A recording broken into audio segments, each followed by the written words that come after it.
Was that day a turning point for a lot of school districts? I do think it was. I think anyone who had school-age children themselves was very deeply impacted by what happened to us. And I think to educators, we have a nation of very dedicated teachers, educators, administrators, school psychologists, a lot of people that have devoted their lives to our children and our schools. So I think all of those people were hit especially hard by what happened to us. So what have they done to make the schools safer? It's really different in each community, as it should be. The climate, the circumstances, the level of risk for different types of safety concerns are different, in each community. So they should be addressing these new threats, as well as the ones that have been existing for a long time. Things like bullying, things like school climate, basic safety, bus safety. All of those things are really important to keep in the mix. But it is really very individual. Some schools are, we know, authorizing the arming of staff, of administrators and teachers themselves. Other schools are choosing to arm their staff with intervention means, with education, and with social emotional curriculums for the school community. So it really is, it's really different depending on the community itself. What is Safe and Sound? Our organization aims to help communities across the country, wherever they happen to be on this journey of trying to improve safety. We really feel like it's a job that's never going to be done. It's something that's always going to be evolving. We're always going to be learning from tragedy, from history, from circumstances that are happening in communities across the country. So the aim is to bring people together, to share their knowledge, to share their resources. And what we found is that we have a nation of experts. We have a wealth of experience and knowledge. Some people are very well known. Some people are experts in our own backyard, but it's not necessarily all getting that information. Those resources are not all getting to the folks who really need them to make our schools safer. So that was the initial, the initial aim of our organization, to be that hub, to be that place where you could find what you're looking for, find answers, find folks to talk to, experts to turn to, and some food for thought, and the framework for getting the job done in your own community. And this was founded by you and other parents? Yeah, Alyssa Parker and I founded the organization with the support of several of the other families who lost children that day. And Alyssa lost her daughter Emily, who was a very dear friend of my daughter Josephine's. And we didn't actually know each other until after the tragedy, but we are forever bonded by our loss and our continuing love for our daughters.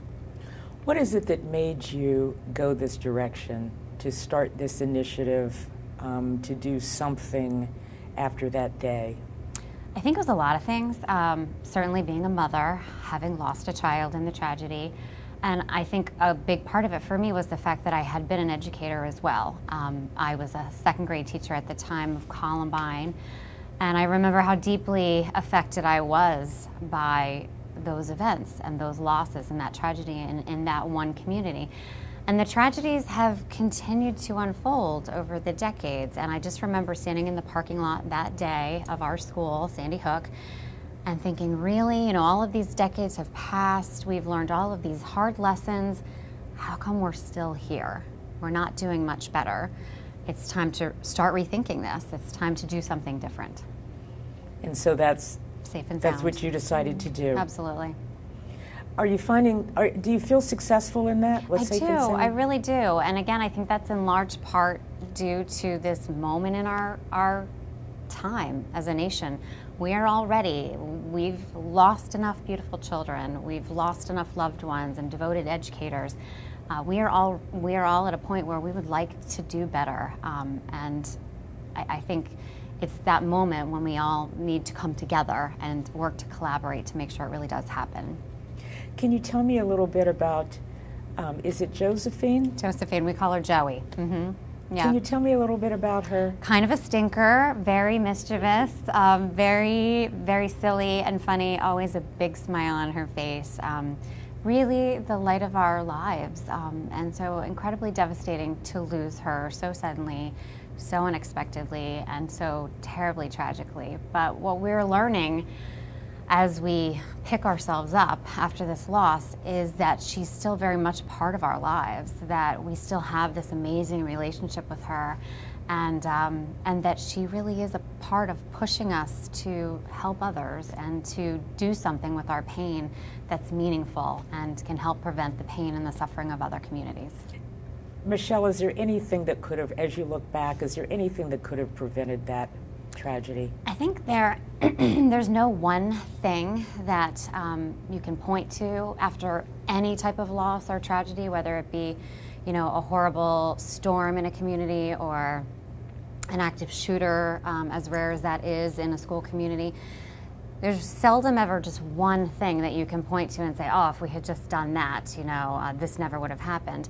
But what I have found is that there are a variety of things that we can do, and that if we begin looking at safety in terms of providing layers of protection, blankets of safety, and multiple blankets, that we stand a better chance. So it's not just about finding the magic pill or the magic gadget. It's about assembling this arsenal, if you will, of tools, of education, of awareness and training that will come together to give us that comprehensive coverage for our school communities. Are schools safer now? I think many are, and I think surprisingly due mostly to awareness. I think for so many of us, it was difficult to ever go there in our minds that something like this could happen in a sleepy little town where there was no crime, where everybody knew everybody. It just was unfathomable, and honestly, it still is. So I think, unfortunately, the nation learned a lesson that day, that it's not just of course it's unlikely. We know that schools are the safest place in America for our children, but that there is a possibility of danger, of tragedy, of catastrophe that could happen in our schools. And we saw shortly after our tragedy the Moore, Oklahoma tragedy as well.